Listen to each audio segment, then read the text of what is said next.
I think I need to fix my phone settings. Okay?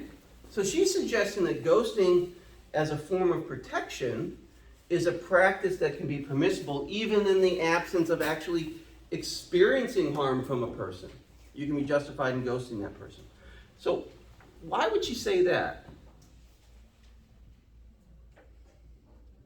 She said so, even if not all men react in misogynistic ways to women's rejections, women have sufficient evidence that this outcome is likely for them. Okay, yeah, where is that, Addie? I was trying to find that passage last class and I couldn't find it. 75. 70. It's kind of in the middle. Oh, yeah, just right about in the middle of the page. I need, here, I have a little line by that side of, I need to underline that.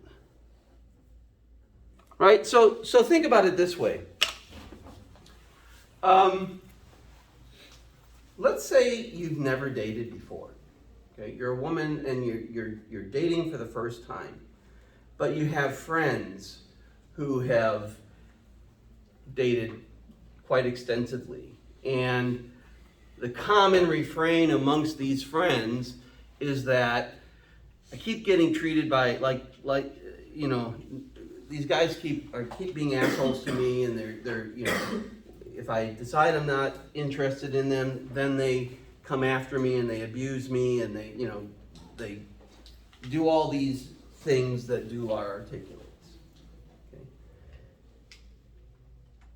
Would it be odd for that to be how a woman might perceive the dating world before she enters it? That her friends have a lot of negative experiences? Would that be an odd thing? Or would that be a common thing, do you think? Dular's argument, at least, is that that would be a common thing, right? Or maybe you've dated a few people and, you know, you go out on a couple dates with a guy and it just doesn't seem to be going where or there's just not a connection.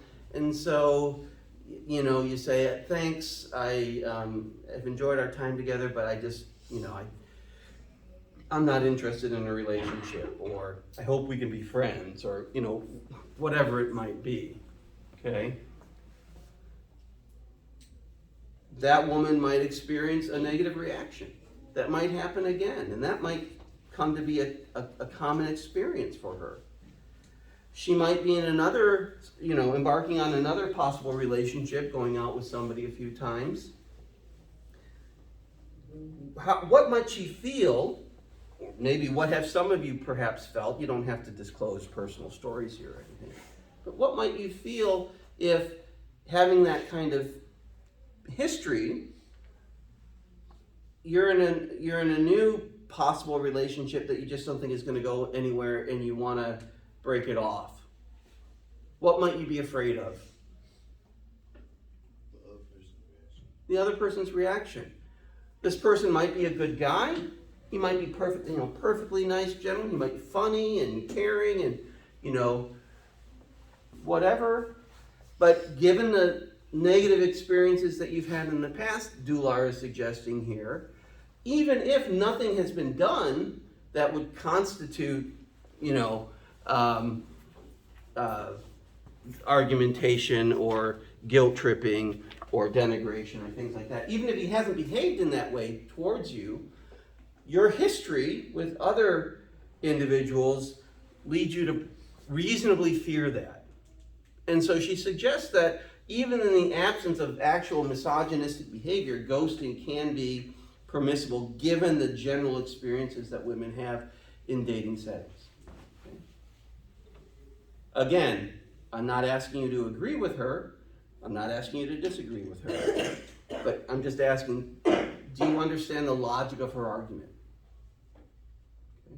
Okay? Does it make sense? Okay?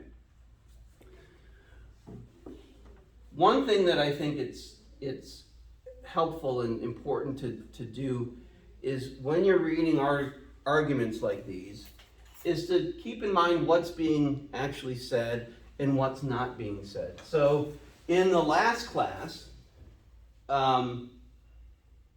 you know, some students were saying, well, men can behave in these sorts of, or sorry, women can behave in these sorts of ways towards men.